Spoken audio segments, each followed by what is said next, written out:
Bonjour à tous. Une nouvelle étude de Citeo dresse le classement national du tri des déchets. La Bourgogne-Franche-Comté se démarque avec des habitants particulièrement investis. Simplification des consignes, modernisation des centres de tri. On revient avec vous, Zachary Bro, sur ces efforts qui placent la région dans le trio en tête. Oui, les données de Citeo sont très claires. En 2024, chaque habitant de la Bourgogne-Franche-Comté a trié en moyenne 90 kg de déchets. C'est 20 kg de plus que la moyenne nationale. Cette performance s'appuie sur plusieurs dispositifs. À Dijon, les consignes ont été élargies. Pots de yaourt, capsules de café ou tubes de dentifrice peuvent désormais rejoindre la poubelle jaune.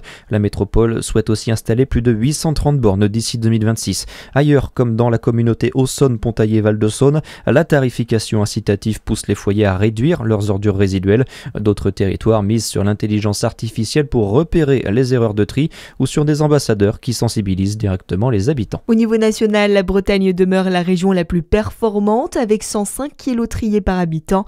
A l'inverse, la Provence-Alpes-Côte d'Azur ferme la marche avec à peine 56 kg par personne.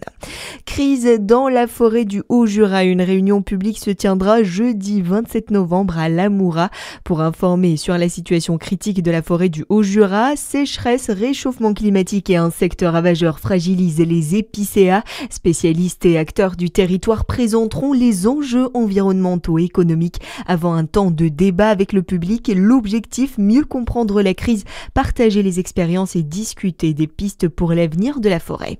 Des économies d'énergie accessibles à tous à Besançon. La ville met en avant les gestes simples pour lutter contre la précarité énergétique aujourd'hui.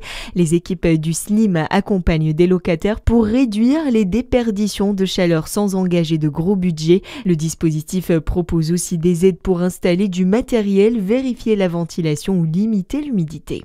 Dans le reste de l'actualité, le Conseil de sécurité de l'ONU valide la création d'une force internationale dans la bande de Gaza.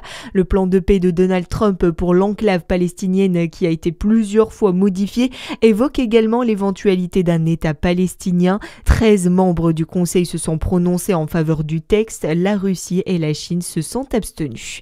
Après la mort de Mehdi Kessassi à Marseille, Emmanuel Macron organise une réunion de crise à l'Élysée. Le chef de l'État convoque Sébastien Lecornu et plusieurs ministres, notamment pour faire un point sur la mise en œuvre de la loi narcotrafic, sur la situation de la deuxième ville de France.